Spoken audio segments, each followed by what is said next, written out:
আসসালামু আলাইকুম ওরহমতুল্লাহি ওবরাকাতুহ। আউযু বিল্লাহি মিনাশ শাইতানির রাজিম। বিসমিল্লাহির রহমানির রহিম। ইন্না আনজালনাহু কুরআনান আরাবিয়্যান লাআল্লাকুম তাত্তাকুন। সুপ্রিয় দর্শক ও শ্রোতা, পৃথিবীর বিভিন্ন প্রান্ত থেকে এই মুহূর্তে যারা নেক্সাস টেলিভিশনের পর্দায় বিকমেন্স বিস্কিটসের নিবেদনে ইসলামী জীবন বিধান অনুষ্ঠানটি দেখছেন, আপনাদের প্রত্যেককে পবিত্র মাহে রমাদানের তৃতীয় দিবসে এবং আন্তর্জাতিক মাতৃভাষা দিবসের শুভেচ্ছা জানাচ্ছি। সালাম বরকত তাদের আত্মত্যাগের বিনিময়ে আমরা যে ভাষা পেয়েছি, আমরা ভাষার যে মর্যাদা পেয়েছি, এই মর্যাদা পবিত্র কোরআনে আল্লাহ রাব্বুল আলামিন দিয়েছেন। পবিত্র কোরআন আরবি ভাষায় নাজিল করা হয়েছে এবং এই আরবি ভাষাকে আল্লাহ রাব্বুল আলামিন মর্যাদাবান করেছেন। একই সাথে অফি আলসিনাতিকুম এই আয়াতের মাধ্যমে আল্লাহ রাব্বুল আলামিন প্রত্যেকের স্ব স্ব ভাষাকেও গুরুত্বারোপ করেছেন, মর্যাদাবান করেছেন। আমাদের আন্তর্জাতিক মাতৃভাষা দিবস আজকের এই 21শে ফেব্রুয়ারিতে আমরা ভাষার কি গুরুত্ব রয়েছে, ইসলাম ভাষাকে কিভাবে মর্যাদা দিয়েছে এ সম্পর্কে আলোচনা শুনব। আলোচনা করবেন এদেশের খ্যাতিমান ইসলামিক স্কলার, বিশিষ্ট লেখক, গবেষক প্রফেসর ডক্টর হাফেজ এবিএম হিজবুল্লাহ। আসসালামু আলাইকুম রহমতুল্লাহ। ওয়ালাইকুম আসসালাম রহমতুল্লাহ। স্যার কেমন আছেন? আলহামদুলিল্লাহ। দর্শক, চমৎকার এই আয়োজনে আপনি একজন শ্রোতা হিসেবে যেভাবে অংশ নিতে পারেন, একই সাথে একজন প্রশ্নকর্তা হিসেবে অংশ নিতে পারেন। আপনি স্ক্রিনে প্রদর্শিত নাম্বারে ফোন করতে পারেন এবং আপনার যে সমস্যা রয়েছে, আপনার যে প্রশ্ন রয়েছে, সেই প্রশ্নের সমাধান আমাদের আমন্ত্রিত অতিথির কাছ থেকে জেনে নিতে পারেন। একই সাথে নেক্সাস টেলিভিশন ইসলামিক ফেসবুক পেজে আপনি কমেন্ট করতে পারেন, সেখান থেকেও আমরা আপনার কমেন্টটি পড়ব এবং আপনার প্রশ্নের উত্তর দেওয়ার চেষ্টা করব। চলুন চলে যাই আজকের নির্ধারিত আলোচনার বিষয়, ভাষার মর্যাদা ও কোরআনের শিক্ষা। শেখ, ভাষার কি মর্যাদা রয়েছে, কোরআন আমাদের কি শিক্ষা দেয়? নাহমাদুহু ওয়া নুসাল্লি আলা রাসূলিহিল কারীম, আম্মা বাদ। ঘটনাচক্রে আজকে আমরা এমন একদিনে অবস্থান করছি যে দিন আমাদের ইতিহাসে একটি গুরুত্বপূর্ণ দিন।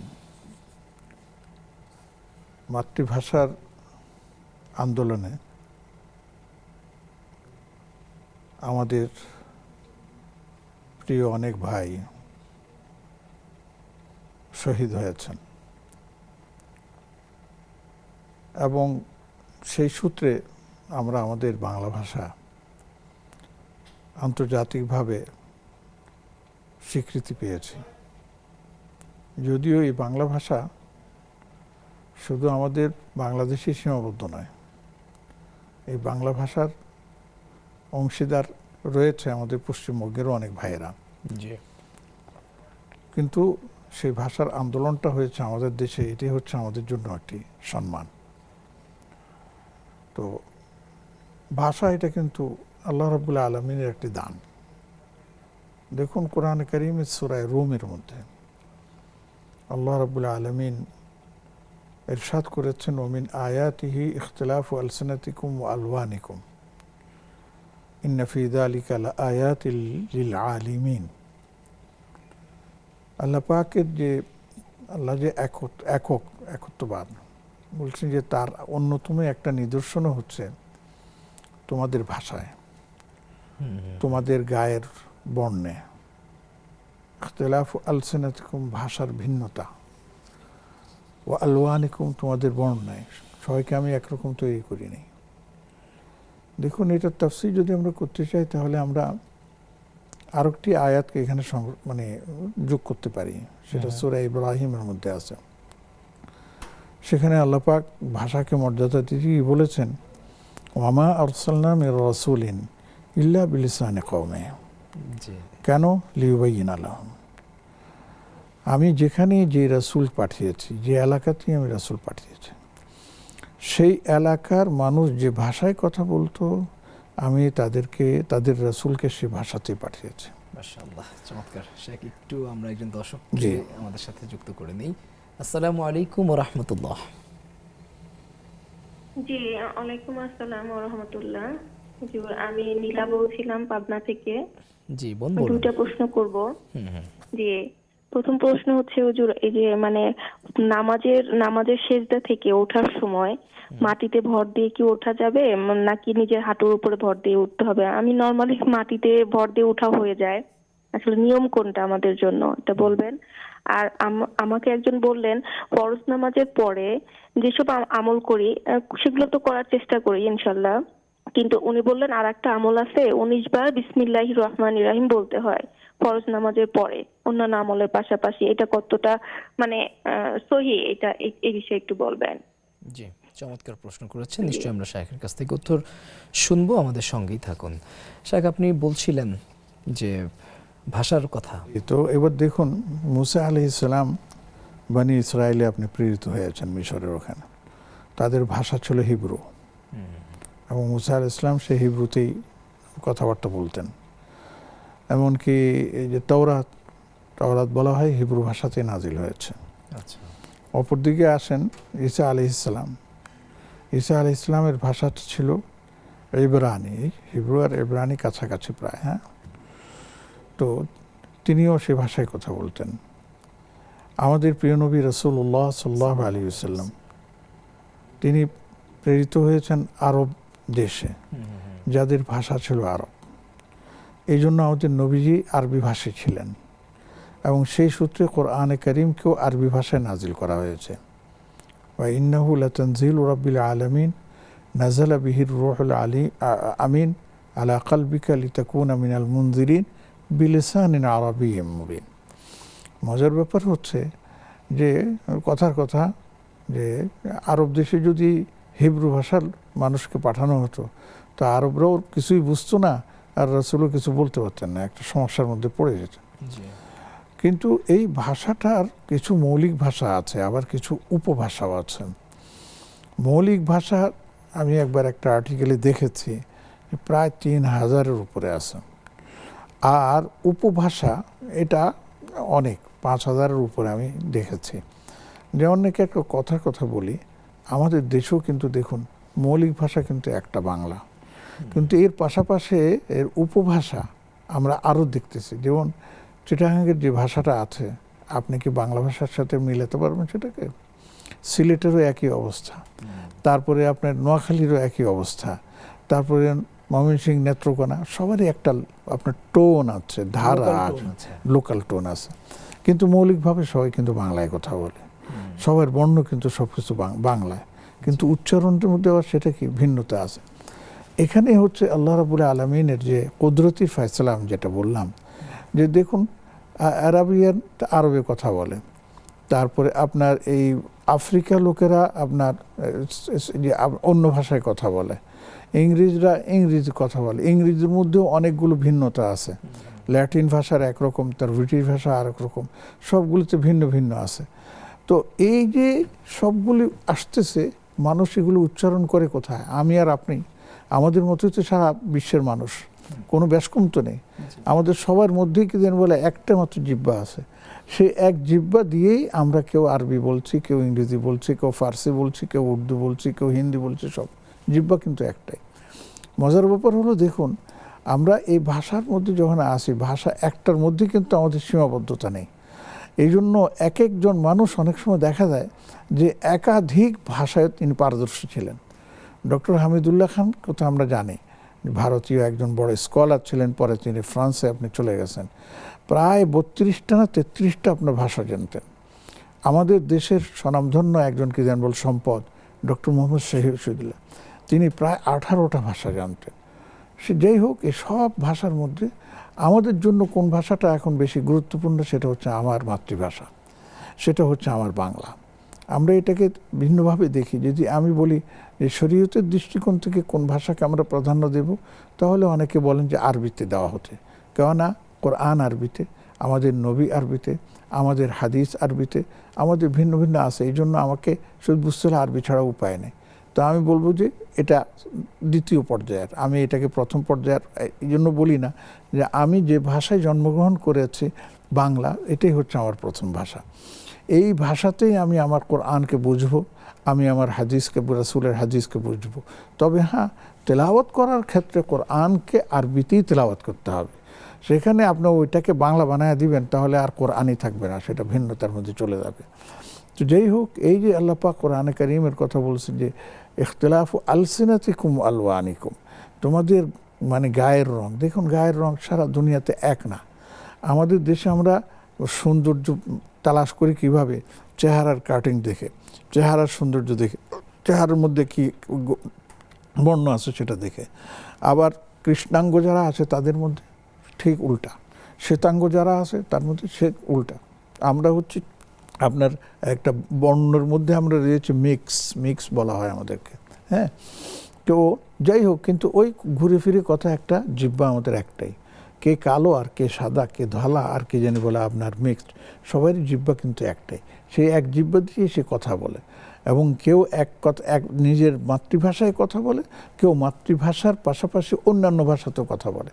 যেমন আমাদের দেশে ইংলিশে আমাদের অনেক স্কুল আছে, আমাদের অনেক কি জানি বলে বাংলার পাশাপাশি ইংরেজি জানে, এবং সেই ইংরেজি জানার সূত্রে তারা দেশে বিদেশে তারা ছড়িয়ে পড়ছে, বিভিন্ন আপনার একাডেমিক ক্যারিয়ার বিল্ড আপের জন্য আপনার সেখানে চলে যাচ্ছে। কোরআনে কারীমের মধ্যে আল্লাহ পাক কিন্তু এই আমাদেরকে মাতৃভাষার গুরুত্ব অনুধাবনের দিয়েছেন, মানে আমাদেরকে মানে নির্দেশনা দিয়েছেন। এই যে আমরা আলোচনা করলাম সূরা ইব্রাহিমের সম্ভবত 3 কি 4 আয়াত হবে, 4 নম্বর আয়াত হবে। আল্লাহ বলতেছেন কি যে আমি রাসূল পাঠিয়েছি তার নিজের কওমের ভাষায়, নিজের জাতির ভাষায়। এখান থেকে আল্লাহ পাক আমাদেরকে দিক নির্দেশনা দিচ্ছেন। আমাদের দেশে যারা উলামায়ে কেরাম আছেন, ইসলামী স্কলার আছেন, যেহেতু আমাদের দেশের সবাই বাংলা ভাষী, কাজেই তাদের জন্য বাংলা ভাষা রপ্ত করে শিখে তাদের কাছে বাংলায় আমার দ্বীনকে প্রচার করতে হবে। এটার জন্য আমাদেরকে আল্লাহ পাক কী করেছেন, আমাদেরকে এটা সব মানে নির্দেশনা দিয়েছেন। কেননা সবাই আরবি বুঝে না, সবাই ফার্সি উর্দু বুঝে না, কাজেই তাদেরকে বুঝাতে হলে তাদের ভাষায় আমাকে কোরআনে কারীমকে বুঝে তাদের কাছে সেটা কী করতে হবে, আমাদেরকে উপস্থাপন করতে হবে, পেশ করতে হবে। তো এ থেকে আমরা যেটা বুঝি সেটা হচ্ছে যে মাতৃভাষা হচ্ছে আল্লাহর সেরা দান। আমরা সে দানকে অস্বীকার করতে পারবো না, বরঞ্চ এই আল্লাহর দানকে আমরা মানে গ্রহণ করে তার উপরে আমরা মানে রিসার্চ ওয়ার্ক করে, গবেষণা করে কিভাবে এই ভাষাকে আরও সমৃদ্ধ করতে পারি, আমাদেরকে সেদিকে এগিয়ে যেতে হবে। দেখুন, বাংলা ভাষার মধ্যে প্রচুর আপনার আরবি শব্দাবলী আছে, প্রচুর আরবি শব্দাবলী আছে। আমার মনে হয় ডক্টর কাজী দ্বীন মোহাম্মদ ঢাকা ইউনিভার্সিটির প্রফেসর ছিলেন, উনি এর উপরে অনেকগুলো লেখালেখি করেছেন।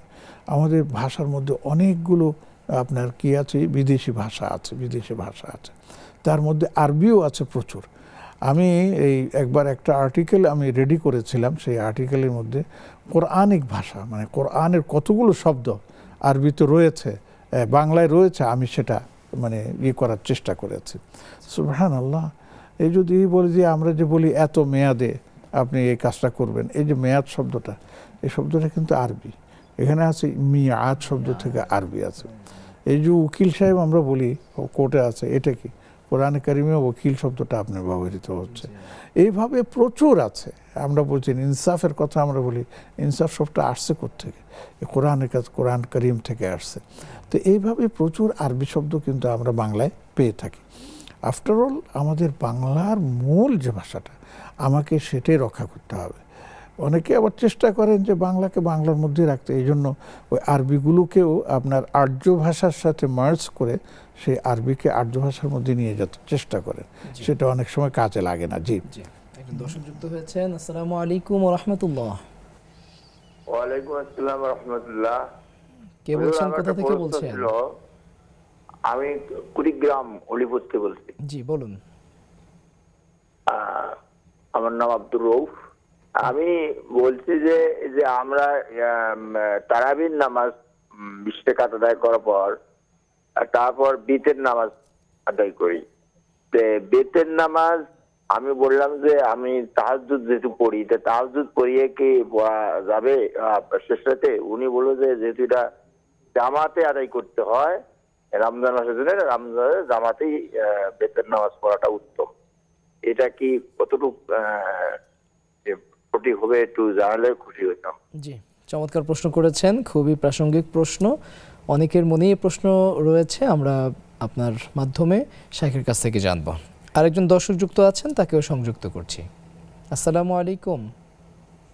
ওয়ালাইকুম আসসালাম। আমার একটা প্রশ্ন আছে, ওযু করার সময় যদি পানি মুখের ভিতরে চলে যায় তাহলে কি করব? ওযু কি ভেঙে যাবে? আচ্ছা, খুবই সুন্দর প্রশ্ন করেছো, সম্ভবত আমাদের একজন ক্ষুদে দর্শক। নিশ্চয়ই আমরা তোমার প্রশ্নের উত্তরও শেখের কাছ থেকে জানবো। দর্শক, খুব চমৎকার প্রশ্ন আমরা শুনতে পাচ্ছি, সকল প্রশ্নের উত্তরই দেব, তবে অনুষ্ঠানের এ পর্যায়ে ছোট্ট একটি বিরতি নেব, বিরতি থেকে ফিরে এসে আপনাদের প্রশ্নের উত্তরগুলো দেব। কোথাও যাবেন না, আমাদের সঙ্গেই থাকুন।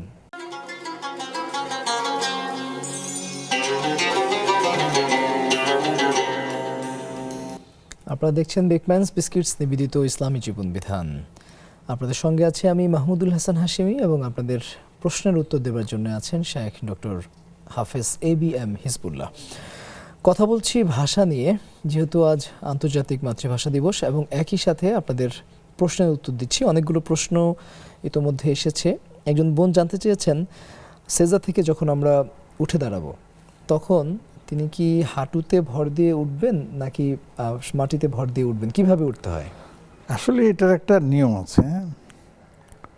সেই নিয়মটা হচ্ছে যে মাটির কাছে যেটা অংশ, আমার যেটা অঙ্গ, সেটা প্রথমে, তারপরেরটা এইভাবে উঠতে হয়। যেমন আমরা যখন সেজদা থেকে উঠি তাহলে পায়ের তালু হচ্ছে নিচে, তারপরে হচ্ছে আমার হাঁটু উঠবে, এরপরে আমার হাতটা উঠবে, আমরা এভাবে উঠে যাই। হ্যাঁ, এখন ভর করা না করা এটা নির্ভর করে যিনি সালাত আদায় করছেন তার উপর। অনেক যার শারীরিক অবস্থা, অনেকে হেলদি, অনেকে দুর্বল, অনেকেই করতে পারেন না, তখন কেউ দোনো হাতে আপনার ভর দিয়ে ওঠেন, কেউ আপনার এক হাতে ভর দিয়ে ওঠেন, কোনো সমস্যা নেই, আপনার নামাজ হয়ে যাবে এবং নামাজের কোনো ক্ষতি হবে না। বরঞ্চ কেউ কেউ বলছেন যে দোনো হাত দিয়ে ভর দিয়ে উঠাও, আপনার যেতে পারে। নবীজি সাল্লাল্লাহু আলাইহি ওয়াসাল্লাম শেষ বয়সে যখন উনি হেলদি হয়ে যান, শরীরটা হয়ে যায়, তখন কিন্তু তিনি দুই হাতে ভর দিয়ে উঠতেন। কাজে এতে কোনো সমস্যা নেই, আপনি নামাজ পড়তে পারবেন। জি, ফরজ সালাতের পর 19 বার বিসমিল্লাহ পড়ার কথা তিনি শুনেছেন, এর যৌক্তিকতা বা যথার্থতা জানতে চাচ্ছেন। আসলে এরকম এটা আমি শুনি নাই, জানিও না।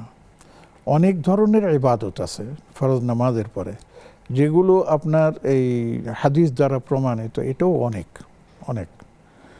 সেখানে যেমন ইস্তিগফার 3 বার পড়া, আল্লাহুম্মা আনতাস সালাম পড়া, তারপর লা ইলাহা ইল্লাল্লাহ এটা আপনার একবার পড়া। কেউ বলে না আছে সূরা ইখলাস, কাফিরুন কি দেন ইখলাস, কিন্তু মুসা ফালাক নাস পড়ে গেছে।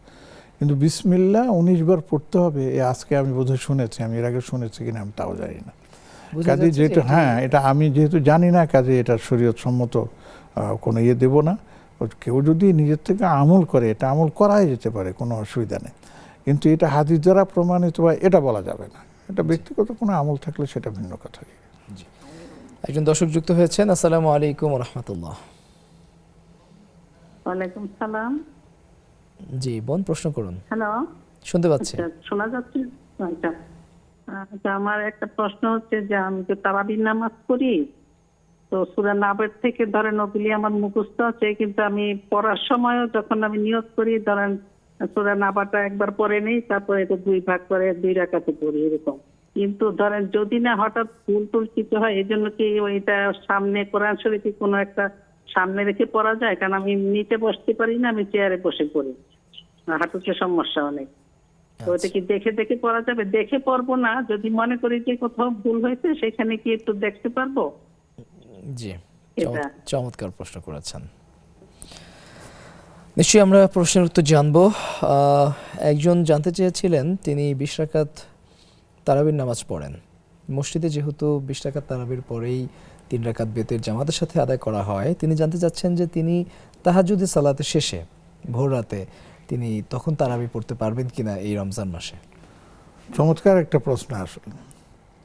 আসলে আমি ওনাকে মুবারকবাদ জানাই যে উনি এ ধরনের একটা প্রশ্ন করেছেন, যেহেতু একটা কথা প্রচলন আছে এবং সেটা শরীয়ত সম্মত, যে এই যে আলু আখিরা সালাতিকুম আল ভিতর, তোমার দিনের সকল নামাজের শেষ নামাজটা যেন বেতের হয়, এবং সেটা হচ্ছে ভোর রাত, যদিও ওই তাহাজ্জুদের পরে। তো সম্ভবত সেদিকেই খেয়াল করেই তিনি তাহাজ্জুদের পরেই আপনার বেতরের নামাজ পড়ার চিন্তা ভাবনা করেছেন। তবে এর পাশাপাশি এটাও আপনাকে জানতে হবে, আমাদেরকে জানতে হবে যে ভিতরের নামাজ জামাতে পড়ার ইয়েটা আসছে আপনার ইয়েতে, এর নাম কি, রমাদান মাস তারাবির পরে, এটাতে কোনো কারো দ্বিমত নেই। হ্যাঁ, জামাত যদি হয়, জামাতেই ভিতরের নামাজ এই 1 মাসে শুধু পড়া হয়, এরপরে কিন্তু আপনি ইচ্ছা করলেও জামাতে তারাবির ভিতরের নামাজ পড়তে পারবেন না। সৌদি আরব যেহেতু আমাদের কেবলা, আমাদের কিছু আছে আমরা দেখি, সেখানেও দেখা যায় মসজিদ নববীতে বা বাইতুল্লাহ শরীফে যে তারাবির নামাজের পরে শেষ দশকে দেখা যায়, শেষ দশকে তারাবির নামাজের পরে যারা বেতের নামাজ পড়বেন না, এর নাম কি, তাহাজ্জুদ পড়বেন, তারা কিন্তু ওই এই বেতের নামাজ আর পড়েন না, তারা চলে যান। ঠিক আছে, তারা চলে। আর যারা বেতের নামাজ আপনার তাহাজ্জুদ পড়ার বা কিয়ামুল লাইলে অংশগ্রহণ না করার সিদ্ধান্ত বা সিদ্ধান্ত নিতে পারবেন না, তারা প্রথম ওই তারাবির সাথেই বেতের পড়ে ফেলেন। তখন পরবর্তীতে যখন কিয়ামুল লাইল হয় শেষ রাতে, তখন তারা কিন্তু আবার সেই জামাতেই আপনার বেতের নামাজ পড়ে, জামাতেই আপনার কিয়ামুল লাইল, জামাতেই আপনার এই বেতের নামাজ। তাহলে দেখা যাচ্ছে যে আমরা যারা বেতের এর নাম কি সালাতুত তারাবিহ আমরা জামাতে পড়ি, তাহলে আমাদের জামাতেই তারাবিটা পড়া উত্তম হবে। কারণ আমি ব্যক্তিগতভাবে আমি তাহাজ্জুদ পড়ি, এই জন্য পরে আমি বেতের পড়বো, তাহলে কিন্তু জামাতের সেই বৈশিষ্ট্য এবং এটা আপনি পাবেন না। এই জন্য আমি ভাইকে বলবো যে আপনি ইমাম সাহেব যেটা বলেছেন, আমি হচ্ছে আপনি মসজিদেই বেতের পড়ে চলে আসুন, অসুবিধা নেই, এবং শেষ রাতে উঠে আপনি তাহাজ্জুদ পড়ুন, কোনো সমস্যা নেই। বেতের নামাজ আগে হয়ে গেছে, জামাত হয়ে গেছে। জি, একজন দর্শক যুক্ত হয়েছেন। আসসালামু আলাইকুম। দর্শক শুনতে পাচ্ছেন? জি ওয়ালাইকুম আসসালাম। জি বোন, শুনতে পাচ্ছি, বলুন। আচ্ছা, ওই যে কেবল যিনি প্রশ্ন করলেন না বিসমিল্লাহির রহমানির রহিম, এইটা আমি একজনের কাছ থেকে জানতে পারছি, ফজরের নামাজের পরে 19 বার বিসমিল্লাহির রহমানির রহিম, আর মাগরিবের নামাজের পরে 19 বার বিসমিল্লাহির রহমানির রহিম, আর রাত্রে ঘুমানোর আগে 21 বার বিসমিল্লাহির রহমানির রহিম। এটা কি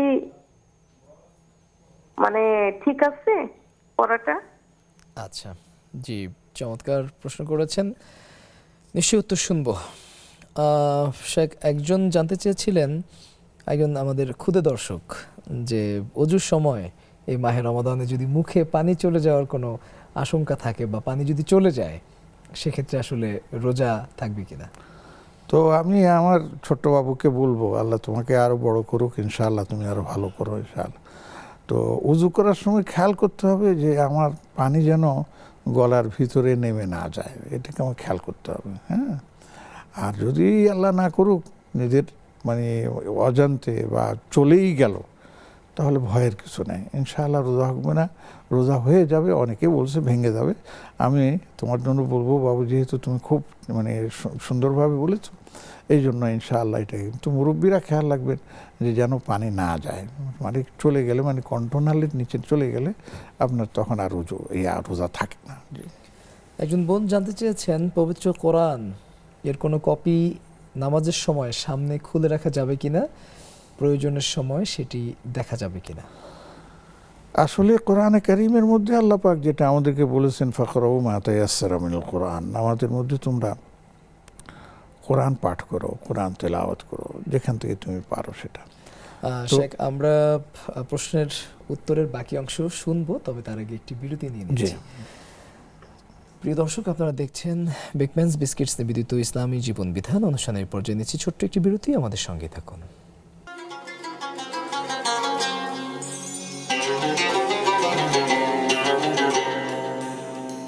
আপনারা দেখছেন বেকম্যানস বিস্কিটস নিবেদিত ইসলামী জীবন বিধান। আপনাদের সঙ্গে আছে আমি মাহমুদুল হাসান হাশেমি। আপনাদের প্রশ্ন উত্তর দিচ্ছেন শেখ হাফেজ ডক্টর ABM হিজবুল্লাহ। আমরা প্রশ্ন রেখেছিলাম, পবিত্র কোরআনের কোনো কপি সরাসরি দেখে নামাজে তেলাওয়াত করা যাবে কিনা। হ্যাঁ, এই বিষয়টা আসলে একটা এর মধ্যে দ্বিমত আছে, তবে এই অধিকাংশ আলেম যারা মুফতি যারা আছেন তারা বলছেন যে না, কোরআনে কারীম সামনে রেখে খোলা রেখে সেটা দেখে দেখে নামাজ পড়া যাবে না। সেখানে অবশ্য কেউ পার্থক্য করেছেন, বলছে যে ফরজ নামাজের ক্ষেত্রে এটা করা যাবে না, তবে যদি নফল হয় যেমন তারাবিহ, এই ক্ষেত্রে করা যেতে পারে। কারো কারো এটা মত। আমি অবশ্য আরব আমিরাতে দেখে এসেছি, দুবাইতে দেখে আসছে, সেখানে তারাবিতে ইমাম সাহেবরা সামনে বড় স্ট্যান্ডের মধ্যে কোরআন রেখে ওটা দেখে তারাবি তারা আদায় করে থাকেন। তো আমরা যারা আমাদের দেশীয় মানে এতে চলি, আমাদের আলেমগণ এটাকে সমর্থন করেন না। ওনারা বলেন যে আপনি পড়তেছেন, পড়তে থাকেন, যখন মনে করেন যে ঠেকে গেছেন বা সন্দেহ হয়ে গেছে এর উপরতে চলে যান, নামাজ শেষ করে ওই জায়গাটা দেখে আবার নতুন করে পড়েন, কোনো অসুবিধা নেই। এবং এটাই আমি উত্তম মনে করি। জি, বিসমিল্লাহ 19 বার পড়া সংক্রান্ত যে প্রশ্ন উত্তর একবার দিয়েছেন, সেই প্রশ্নটি আরেকজন বোন করেছেন। তিনি শুনেছেন ফজরের পরে 19 বার, মাগরিবের পরে 19 বার এবং ঘুমানোর আগে 21 বার বিসমিল্লাহ পড়ার কথা। আমি যতটুকু বুঝতে পারতেছি এটা কারো আমল হবে ব্যক্তিগত, এটা দ্বারা শরীয়তের মানে দ্বারা এটা প্রমাণিত না। আমার যতটুকু আমি আগেরটাও যখন শুনলাম তখন থেকে চিন্তা করতে পরে এটা শুনে আরও একটু হয়ে গেলাম যে ফজর তারপরে মাগরিব আবার শোয়ার সময় 19 থেকে 21 চলে গেছে। তো আমার মনে হয় এটা কোনো শেখ বা কোনো আলিম তার নিজস্ব আমল যেটা ছিল সেটাই বলছে যে আপনারা এটা আমল করলে আপনাদের ফায়দা হতে পারে। এরকম অনেক আমল আছে। আমি একটা কথা বলি, দেখেন কোরআনে কারীমের এই যে কোনো আয়াত, হ্যাঁ একদম বলছে যে আপনি কোরআন কারীমের প্রত্যেকটা আয়াতই হচ্ছেন বড় বরকতময় আয়াত। আপনি যত পড়বেন তার মধ্যে বরকতই আপনি পাবেন। তো এই জন্য ওই আউযু বিল্লাহি মিনাশ শাইতানির রাজিম এটা তো হচ্ছে ফাস্তাইজ বিল্লাহি মিনাশ শাইতানির রাজিম থেকে আসছে, এবং শয়তান যেন আমাকে ঘায়েল করতে না পারে এই জন্য 19 বার পড়ে আমার শরীরকে বন্ধ করা হয়। এটাই হলো মূল কথা আর কি। তো এটা কোনো আমল হতে পারে, কিন্তু হাদিস কোরআন দিয়ে আমি এটা পাইনি। জি, একজন দর্শক যুক্ত হয়েছেন। আসসালামু আলাইকুম ওয়া রাহমাতুল্লাহ। কে আছেন আমাদের সাথে? আসসালামু আলাইকুম। ওয়ালাইকুম আসসালাম ওয়া রাহমাতুল্লাহ। জি, প্রশ্ন করুন। আমার একটা প্রশ্ন, জি বলুন। যদি মৃত্যুর আগে কোনো ব্যক্তি ওসিয়ত করে যায় কবরের জন্য যে আমার এই জায়গায় বাড়ির কাছে কবর দিবেন, কিন্তু সে জায়গায় কবর না দিয়ে গোরস্থানে কবর দেওয়া যাবে কি? আচ্ছা, যেখানে ওসিয়ত করেছে সেই জায়গায় না দিয়ে অন্য কোথাও কবর দেওয়া সেই যাবে কিনা? জায়গায় ওসিয়ত করা জায়গায় না দিয়ে কবরস্থানে কবর দেওয়া যাবে কি? জি, চমৎকার প্রশ্ন করেছেন। আরো একজন দর্শক যুক্ত আছেন। কে আছেন আমাদের সাথে? আসসালামু আলাইকুম। ওয়ালাইকুম আসসালাম। সুদী ব্যাংকের টাকা সুদের টাকাটা দিয়ে যদি শাড়ি কিনে দেয় নিজের আপনজন, সেই শাড়ি পরে নামাজ হবে কিনা এটা জানার জন্য বলছিলাম। আচ্ছা, আসসালামু আলাইকুম। ওয়ালাইকুম আসসালাম ওয়া রাহমাতুল্লাহ। আরো একজন দর্শক যুক্ত আছেন, শুনতে পাচ্ছেন? হ্যালো, আসসালামু আলাইকুম। ওয়ালাইকুম আসসালাম। আমার দুটো প্রশ্ন। জি প্রথম বলুন। প্রশ্ন হলো, আমরা যখন এশার নামাজ শেষ করি তারপর তো তারাবি করি। এখন আমার প্রশ্ন, আমি এশার পরে তারাবি করলাম না, মনে করেন একটু রান্না বান্না করলাম, তারপর এসে তারাবিটা করলাম, এটা কি আমার হবে? আচ্ছা, দ্বিতীয় আর প্রশ্ন। দ্বিতীয় প্রশ্ন হলো, মুনাজাতরা যে আমরা বলি তারাবি নামাজে আল্লাহুম্মা ইন্নিয়াস আলুকা জান্নাত ওয়া আযরিকা মিনান নার, এটা কি হবে? না আমরা যে মুনাজাতটা করি রাব্বানা আতিনা ফিদ দুনিয়া হাসানাত ওয়া ফিল আখিরাতি হাসানাত, এইটা বলবো না ওইটা বলবো? কোনটা পারফেক্ট আমার একটু জানাবেন। জি, 3 নম্বর প্রশ্ন। 3 নম্বর প্রশ্ন হলো, আমরা যখন নামাজ পড়ি তখন আমাদের মনে অনেক কিছু আসে, এটা কিভাবে দূর হবে যদি বলতেন। ওকে, চমৎকার প্রশ্ন করেছেন। আমরা একে একে সবগুলো প্রশ্নের উত্তর জানব। একজন জানতে চেয়েছেন যে মৃত্যুর সময় কোনো ব্যক্তি যদি নির্দিষ্ট কোনো জায়গায় কবর দেওয়ার ওসিয়ত করে যায়, তাহলে তার ওয়ারিস যারা রয়েছেন তারা কি সেই জায়গার পরিবর্তে অন্য কোথাও তাকে দাফন দিতে পারবে কিনা? পারবে, সেটাকে রক্ষা করতেই হবে, জরুরি না। তবে মৃত ব্যক্তি যেহেতু ওসিয়ত করেছেন, সম্ভব যদি হয় ওসিয়ত রক্ষা করাটা উচিত। অনেক সময় দেখা যায় মৃত ব্যক্তি বা যিনি মাইয়েত তিনি এমন জায়গায় ওসিয়ত করে যান যে সেখানে রক্ষা করা সম্ভব হয় না।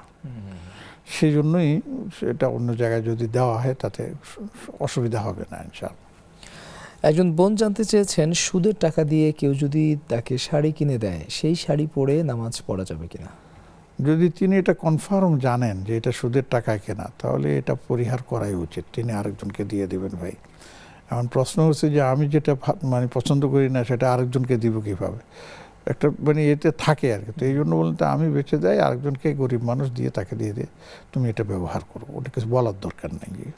আচ্ছা, একজন জানতে চাচ্ছেন যে এশার নামাজের পর আমরা তো সাধারণত তারাবির নামাজ পড়ে থাকি, কিন্তু এখানে যদি কেউ গ্যাপ দেয়, যেমন মহিলারা অনেক সময় রান্নাবান্নার কাজ করতে হয়, এক্ষেত্রে কোনো সমস্যা হবে কিনা? কোনো সমস্যা হবে না। উনি 2 রাকাত 4 রাকাত পড়লেন, পড়ে একটু পাকঘরে গেলেন বা একটু চা পান করলেন বা একটু বসলে রেস্ট নিলেন, তারপর আবার 4 রাকাত পড়লেন। তো এইভাবে পড়লে নামাজের কোনো ক্ষতি হবে না, বরঞ্চ তারাবি আদায় হয়ে যাবে ইনশাআল্লাহ।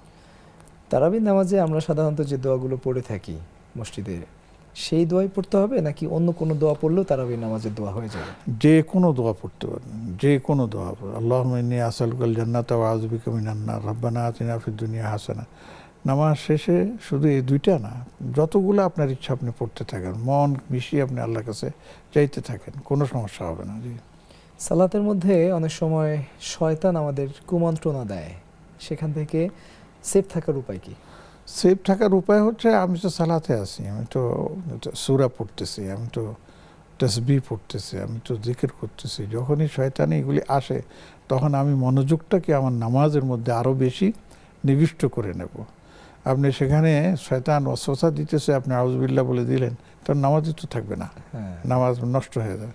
তখন আপনাকে আরও বিনয়ের সাথে আরও মনোযোগ দিয়ে নামাজের মধ্যে আপনার থাকা, মানে মগ্ন থাকা, এটাই হচ্ছে এটার একমাত্র উপায়, এছাড়া আর বিকল্প নেই। এবং স্যার এখানে একটা ব্যাপার যে শয়তান কিন্তু ধোঁকা দেবেই, হ্যাঁ, এবং এই যে ধোঁকা দেওয়ার পরে আমি যে আবার নামাজে ফিরে আসার চেষ্টা করছি, এই কারণে কিন্তু আমার সওয়াব আরো বেশি অবশ্যই বেড়ে যাবে, অবশ্যই বেড়ে যাবে। যেটা আমি নফসের সাথে একটা মুজাহাদা করতেছি, কিভাবে আমি নিজেকে নামাজের মধ্যে নিবিষ্ট রাখবো, সেটার জন্য মুজাহাদা করতেছি না। কাজে আল্লাহ পাক আমাকে তো নামাজের সওয়াব দিবেন। এই যে আমি শয়তানের সাথে একটা লড়াই করে চলছি, এটার জন্য তো আলাদা সওয়াব পাবো ইনশাআল্লাহ। একজন দর্শক যুক্ত হয়েছেন, আসসালামু আলাইকুম, শুনতে পাচ্ছেন? দর্শক কে আছেন আমাদের সাথে? জি, শুনতে পাচ্ছি, বলুন। হাত পা কেটে গেলে কি? হ্যালো, হ্যাঁ শুনতে পাচ্ছি। হাত পা কেটে গেলে রোজা ভঙ্গ হবে কিনা, তাই তো? আচ্ছা, জি, চমৎকার প্রশ্ন শেখ। উনি যে প্রশ্নটি করলেন, আসলে হাত পা কেটে, না, হাত পা কেটে গেলে রোজা ভাঙবে না। রোজা ভঙ্গের যে সমস্ত কারণ সমূহ আছে, হাত পা কাটার মধ্যে কাটা সে রোজা ভঙ্গের কোনো কারণের মধ্যে পড়ে না। কাজে হাত পা কেটে গেলে ব্যান্ডেজ করবেন, সেখানে ওষুধ লাগবে, এতে রোজা ভাঙবে না। জি, প্রশ্নটি এমন হতে পারতো যে অজুর কোনো সমস্যা হবে কিনা যদি রক্ত প্রবাহ? হ্যাঁ, সেটাও আছে একটা, সেটাও আপনার কোনো সমস্যা হবে না। অজু, হ্যাঁ, যদি অজু করার পরে হাত পা কেটে গেছে বা যেখানে কেটে গেছে, কেটে সেখান থেকে রক্ত বেরিয়ে এসছে, তাহলে অনেকে বলছে যে আপনার রোজা ভেঙে যাবে। আর যদি রোগটা জায়গা মতন আপনার থেমে থাকে, তাহলে আপনার কি থাকবে, রোজা ভাঙবে না।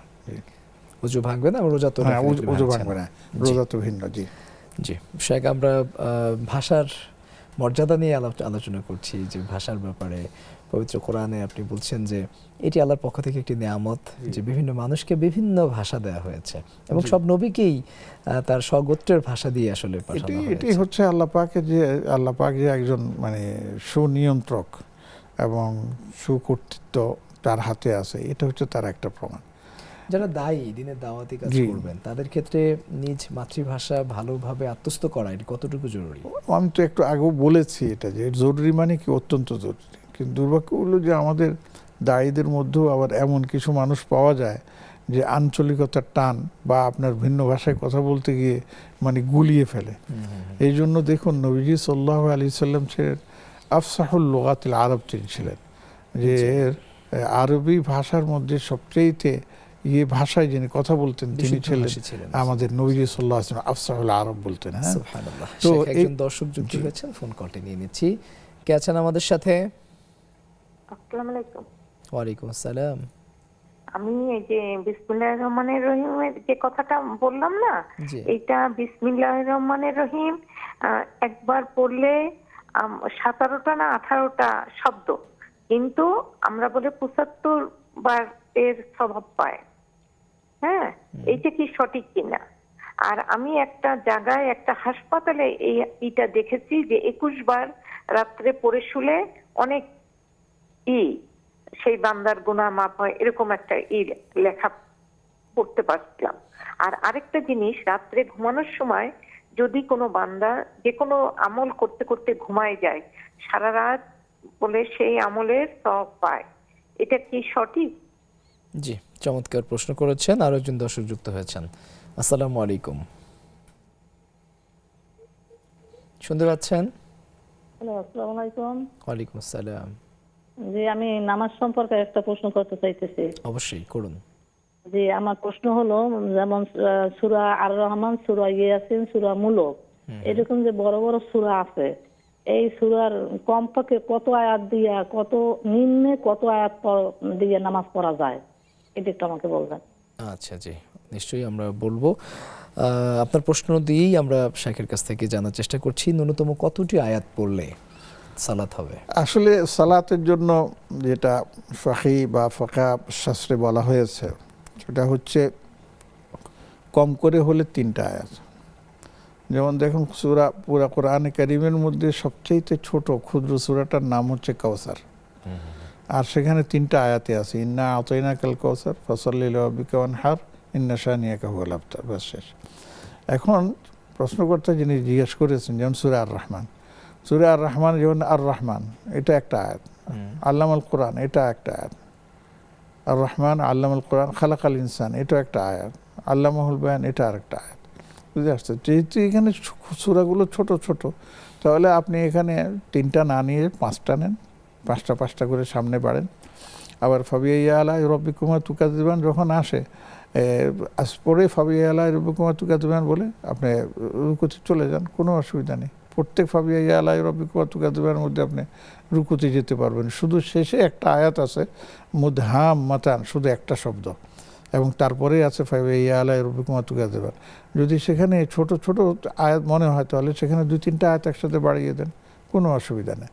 তারপরে যেমন নাকি বলেছেন যে সূরা মুলক, সূরা মুলকের আয়াতগুলো তো মোটামুটি বড় বড়ই, তো সেগুলো 2-3টা আয়াতে আপনি 1 রাকাত পড়েন, 2-3টা আয়াতে 1 রাকাত পড়তে পারবেন, কোনো সমস্যা নেই। নাকি ন্যূনতম 3 আয়াত? হ্যাঁ, ন্যূনতম 3 আয়াত হচ্ছে ছোট আয়াত, আর বড় যদি আয়াত হয় তাহলে 1 আয়াতও আপনি যথেষ্ট। এই বড় ডেফিনিশনটা কি?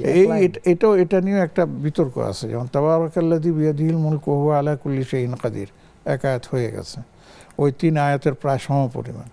ঠিক আছে, তো আমরা এত করে দেই না, আমরা বলি কি যে আপনি 1 আয়াতের জায়গায় 2-3 আয়াত পড়েন, এটা পড়লে মনের একটা প্রশান্তি পাবেন। যত বেশি পড়া যায় মানে নামাজের মধ্যে তত প্রশান্তিটা আপনার বেড়ে যায়। তো আমি সেটাই বলবো আর কি। যে একজন বোন জানতে চেয়েছেন, তিনি শুনেছেন আমল করতে করতে যদি কেউ রাত্রিকালীন সময় ঘুমিয়ে যায় তাহলে সারা রাত সে আমল করার সব তার আমলনামায় লেখা হয়, সত্য কিনা? জি, এটা সত্য, এটা সত্য, ঠিকই শুনেছেন এটা। আল্লাহু আকবার।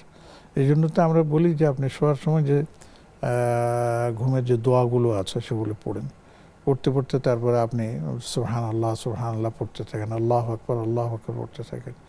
তারপরে আপনি কি যেন ইস্তিগফার করতে থাকেন, আস্তাগফিরুল্লাহ আস্তাগফিরুল্লাহ আস্তাগফিরুল্লাহ। আবার অনেকে লা ইলাহা ইল্লাল্লাহ মুহাম্মাদুর রাসূলুল্লাহ এটা পড়তে পড়তে ঘুমান। এখানে একটা সমস্যা হয়ে যায় যে ঘুমের সময় লা ইলাহা বলে যদি ঘুমায় তাহলে কিন্তু একটা সমস্যা দেখা দেয়। তো সেই জায়গায় পুরাটাই পড়া উচিত, লা ইলাহা ইল্লাল্লাহ লা ইলাহা ইল্লাল্লাহ লা ইলাহা ইল্লাল্লাহ, এভাবে পড়ে ঘুমাতে পারেন। এবং সেইভাবে যদি তিনি ঘুমে যান তাহলে তাকে একজন জাকির হিসাবে সেটা গণ্য করা হবে ইনশাআল্লাহ। জি জি, শেখ আপনি বলছিলেন যে দায়ীদের জন্য আসলে ভাষার বিষয়, অবশ্যই ভাষাটা ওনাদের জন্য অনেক মানে এটা খুবই গুরুত্বপূর্ণ।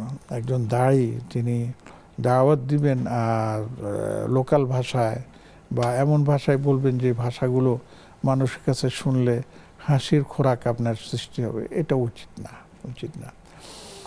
হ্যাঁ, যে সমস্ত এলাকার মানুষগুলো লোকাল ভাষাই আপনার খুব বেশি শুনতে অভ্যস্ত, তারা শুদ্ধ ভাষায় বললে তারা বুঝবে না। যেমন নাকি দুষ্টুমি করে অনেকে বলে যে কাকে বলে তুমি চেনো? সবাই কি আর জানে? যেমন সারমেয়, এটা কাকে বলে? আপনি এটা দিয়ে যদি ওয়াজ করেন তাহলে সারমেয় কি জিনিস শ্রোতা তো বুঝতেই পারবে না, নরসুন্দর কি বুঝতে পারবে না, এটা নাপিতের অর্থে এটাকে, ও যে কুকুরের অর্থে এটা বুঝতেই পারবে। তো আমাকে চেষ্টা করতে হবে দায়ী যারা আছে, আমার যারা শ্রোতা, তারা কোন ভাষার আমার মানে কথাগুলো হৃদয়ঙ্গম করতে পারবে, বুঝতে পারবে। এই জন্য সব প্রাঞ্জল ভাষাটাই আমাদেরকে সেখানে ব্যবহার করতে হবে। চমৎকার বলছেন। দর্শক, আপনারা শুনছেন, আপনারা দেখছেন নেক্সাস টেলিভিশনের পর্দায় বেকম্যানস বিস্কিটসের নিবেদন ইসলামী জীবন বিধান অনুষ্ঠানের পর্যায়ে নিচ্ছি ছোট্ট একটি বিরতি, আমাদের সঙ্গেই থাকুন।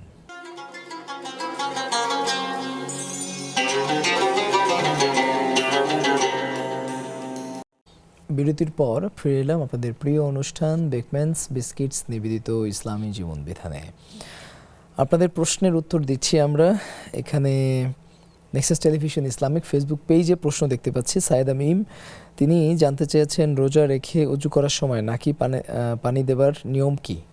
হালকা নাকে পানি দিয়ে হালকা আঙ্গুল দিয়ে এটা মুছে নেবেন, টান দিবেন না, টান দিলে ভিতরে চলে যাওয়ার সম্ভাবনা আছে। ওই হালকা টান দিয়ে শুধু একটু করে বাস নাক ধুয়ে ফেললে হবে।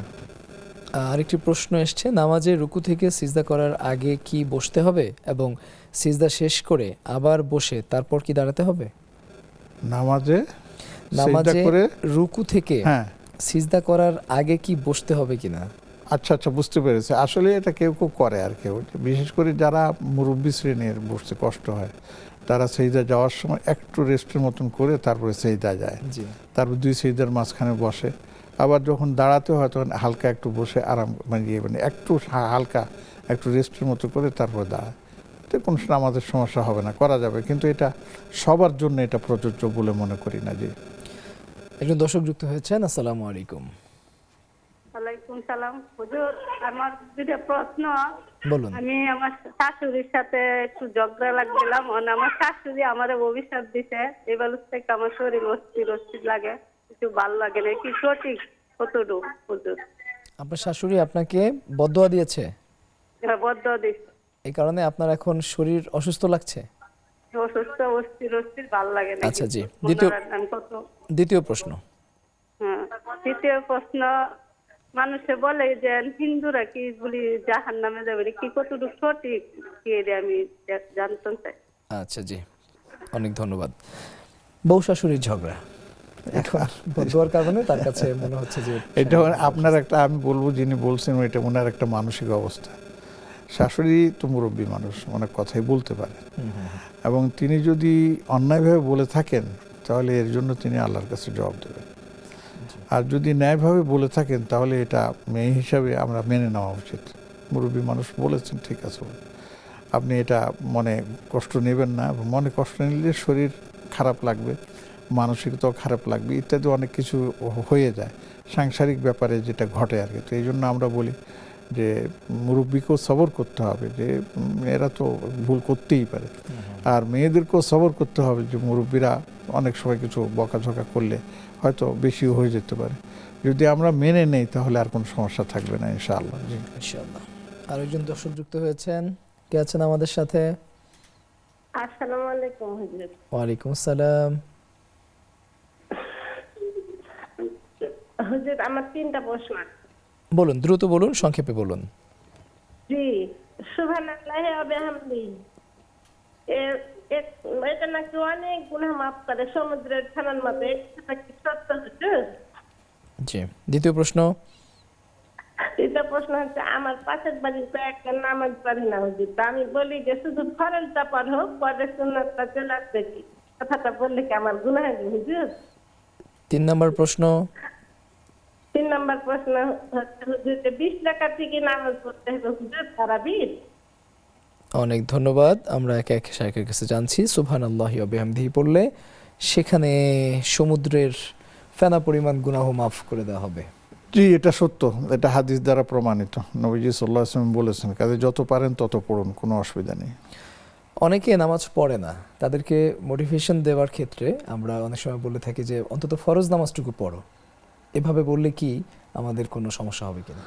অন্তত ফরজ নামাজ পড়া মানে ফরজ যেটা আছে সেটা পড়া, আমরা এ থেকে ধীরে ধীরে অগ্রসর মোটিফিকেশন করার জন্য বলতে পারি যে আস্তে আস্তে সামনে অগ্রসর হও।